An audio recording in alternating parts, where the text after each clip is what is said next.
Alright, boys, here we go. We talking about these damn games. So we were wrong about the Celtics game last night, and we couldn't have seen the Halliburton injury happen. The boy got hurt, and even the coach said, yeah, when he got hurt, it was over. He basically said those words in a different way. He knew what it was.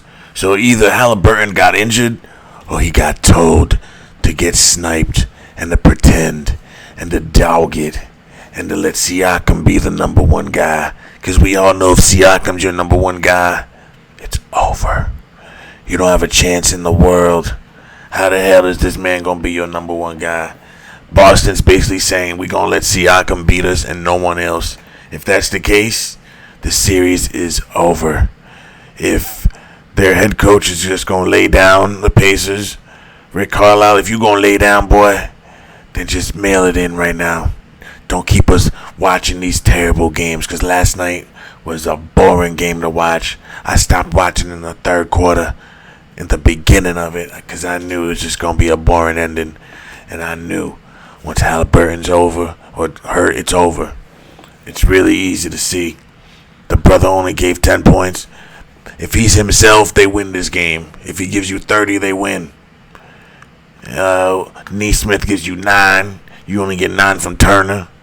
It's just not a good game they played. Topin gave you 11. And then you got a bunch of 3s and 4s and 2s and 3s. And you got a 9. You got a 7. It's just not enough. You're playing the best team in the East. And the sad part is, the path the Celtics have to the finals is probably the easiest path any team has ever had. It's probably easier than LeBron's path back in 07 when he was on the Cavs. It's probably easier than the Warriors' path back in 2015. My point is, the Celtics had this written to the beginning, from the beginning. They wrote this from the beginning. We all knew the Celtics would be in the finals at the beginning of the year. Even after Giannis got that trade to happen with Dame Lillard, we knew the Celtics were still going to be in the finals because they screwed them last year. We thought it was going to be Celtics, Denver, but they threw Miami in there to give Jokic an easy one. So now, the Celtics, they get this easy run to the finals, and then they going to hit a legitimate team in the finals. You either going to see Anthony Edwards and those Twin Towers, who I think would be a harder matchup for Boston to get through. I think Minnesota is a better matchup to beat Boston than the Mavs are. But the problem is the Mavs are a weird matchup for the Timberwolves. It's all about matchups. And if the if Dallas makes it to the finals, the Celtics have an easier shot at beating them. They just match up better. They don't have as much size, and they split time with their centers, whereas Minnesota has 2 centers at the same time, and they have other centers they can go to. So it's just so much size. Their wings are 6'9" and lengthy, so they can shut down Jaylen Brown and Jason Tatum. Or not shut them down, at least slow them down, make it tough for them, make it not so easy, because they haven't played any type of wing defenders like that. They've had a cakewalk up until this point. So I'm kind of wondering, are they going to get shocked into competition, or are they going to get beat in the first game and then come back and win it? I don't know. I just think the West, as constructed, they're just better, even with Porzingis, because Porzingis is a finesse type of player. So you're going to get jump shots, you're going to get pick and pops, you're going to get screen and rolls and pops from the outside, and seldom on the inside play. And what does Minnesota do? They pound you on the inside and they play mid-range and seldom hit the 3. The Mavs, they can score from anywhere. So basically what I'm saying is, I think the title's in the West this year. And I could really see Luka Doncic winning his first title this year. This is basically the NBA handing out titles to the best player, the face of the league at that certain time. So it might be Luka this year, and then next year it might be, who knows, Jason Tatum, and then the year after that it might be Anthony Edwards, and then they might give it to Ja the year after that. You know what I'm saying? They're going to spread the wealth out. That's what they're going to do, just so the fans keep coming to the games. It's getting old seeing the Celtics and the Lakers win every single time. Let's see a team that's never won it win one.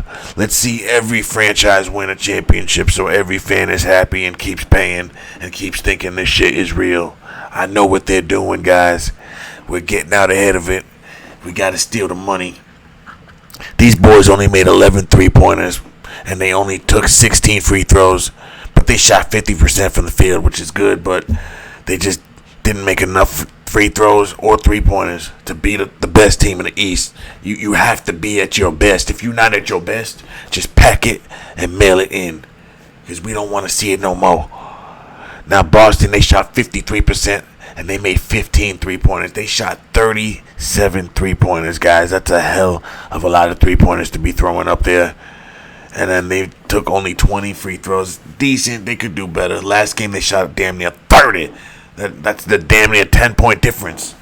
So Boston, they could have done more damage if they wanted to. Tatum dropped 23. White gave you 23. Brown dropped 40. So there's the ball game. You can't let Derek White drop 20 points. You got to keep this brother under 15 points. And you can't let Jaylen Brown score over 30. You got to keep him and Tatum under 30. And keep Derek White under 15 and everybody else under 15. That's how you win if you're Indianapolis. If you play like this again, it's over. But I know Indianapolis, they're going to get a game, guys, because they're better than Cleveland, guys. This team is better than Cleveland. They're going to get at least a game, possibly two. And I just can't see. Actually, hold on. Let me take that back.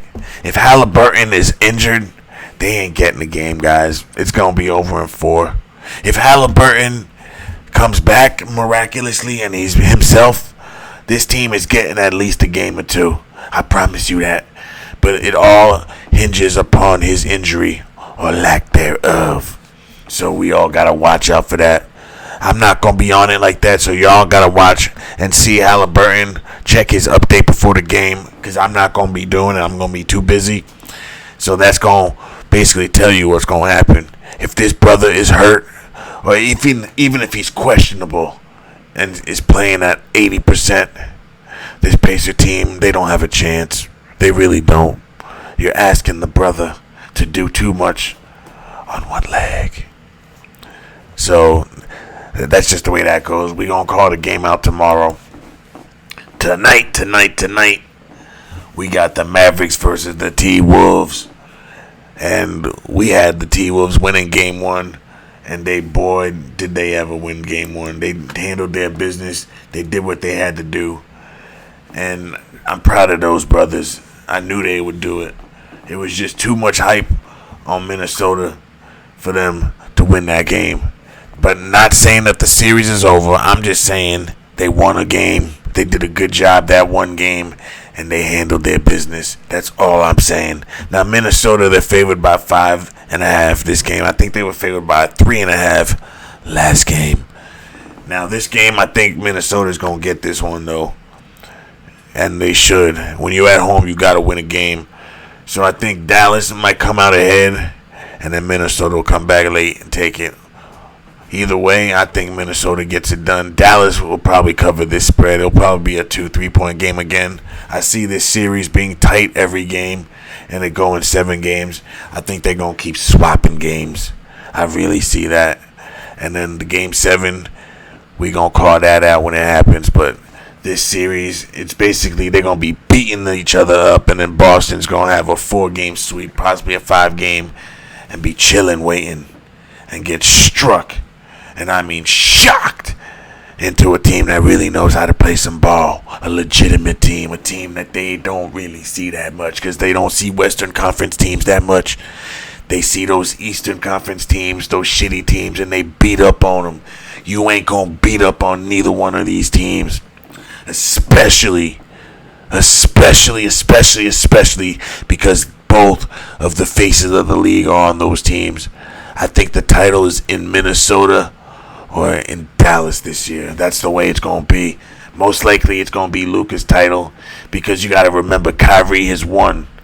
And like I said last video, this team is just like that Cavaliers team, almost constructed. Kyrie is Kyrie. Luka is LeBron. And right now, at this stage of his career, I'm not saying he's LeBron James, but he's the closest he'll ever be to that. And we know when Kyrie is behind a player like this, he can win it big. And he can do things in the clutch that nobody can do. And this brother is 14-0 in closeout games. So basically what I'm saying is, if this goes 7 games and they have to play in a sweep game or in a closeout elimination game, it's going to be hard for me to pick against the Mavericks, guys. And I think it's Luka's title to lose anyway. Because you got to remember, Luka's like 27, 28 maybe. And the brother Anthony's only 22, so he's got time. He's still got another at least 10 years to get a title or a few titles in there. Luka doesn't have as much time, so I think they're going to let Luka get his as he ages. And as long as he gets his one, he can go into the Hall of Fame. And that's what we're going to do, guys. We're going to pick the Minnesota Timberwolves tonight. I think Minnesota gets it done at home. They're going to be pissed off they lost. They got a taste of what Luka's going to do. They're going to come out with a different game plan and adjust. And then game 3 is going to be way different. Every game's going to be different, guys, because every coach and these teams are going to adjust every time and play differently. So I think Minnesota's going to adjust the way they played. And it's going to shock the Mavs just this game. And then the Mavs will come back at them right at their necks at home and take one. Other than that, boys, we're going to leave it there. Minnesota is going to grab their necks and squeeze as hard as they can and take game 2, in my opinion. Thanks for watching. Don't forget to like, share, and subscribe.